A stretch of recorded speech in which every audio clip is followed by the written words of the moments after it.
Teacher absent. ఈ మాట వినగానే ఎంత హ్యాపీ అయ్యేవాళ్ళం.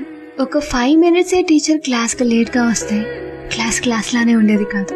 ఇంకా అదే టీచర్ అబ్సెంట్ అని తెలిస్తే కనీసం బుక్ కూడా ఓపెన్ చేసేవాళ్ళమే కాదు.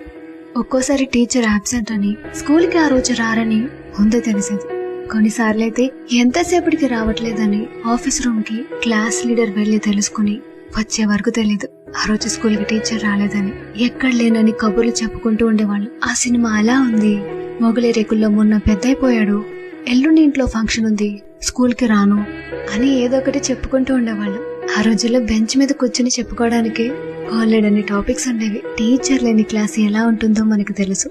ఇంకా వచ్చి ఆ గోలకి అటువైపు వెళుతున్న ఏదో ఒక టీచర్ తో తిట్టించుకోకుండా ఉండేవాళ్ళమా. చాలా రిలాక్స్ అయిపోయేవాళ్ళం. హోంవర్క్ రాయకుండా చదవకుండా భలే ఎస్కేప్ అయిపోయేవాళ్ళం. ఇంకా ఆ రోజు స్లిప్ టెస్ట్ ఉంది కానీ అన్ఎక్స్పెక్టెడ్ గా టీచర్ అబ్సెంట్. ఇంకా ఆ రోజు పెద్ద పండగే మనకి. ఇలా చాలా సార్లు టీచర్స్ అబ్సెంట్ అయితే ఎంత హ్యాపీ అయ్యేవాళ్ళమో. అదే ఫేవరెట్ టీచర్ స్కూల్ కి రాకపోతే అంతకన్నా ఎక్కువగా బాధపడేవాళ్ళు.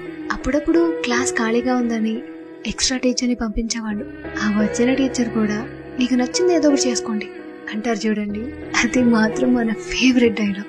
ఏమైనా ఆ రోజుల్లో క్లాస్ కి టీచర్ అబ్సెంట్ అయితే మన ఫ్రెండ్స్ తో కలిసి చేసిన అల్లరి భలే ఉండేది కదా. ఏమంటారు?